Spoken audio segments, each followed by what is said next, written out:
Go to the main WhatsApp app screen, and enter the chat you want to save. Click the dots button on the upper right corner. Click More, then Export Chat.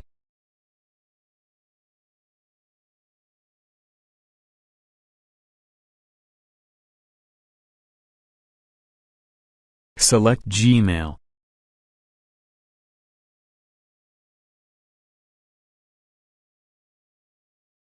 Type in your own email so the chat text file will be sent to you.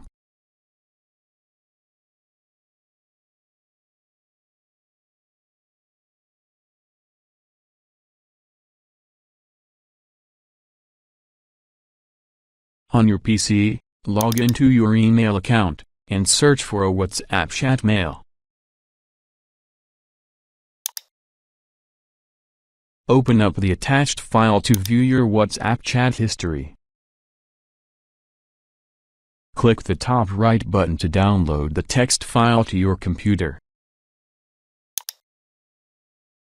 Here is your text file. All done. Please subscribe.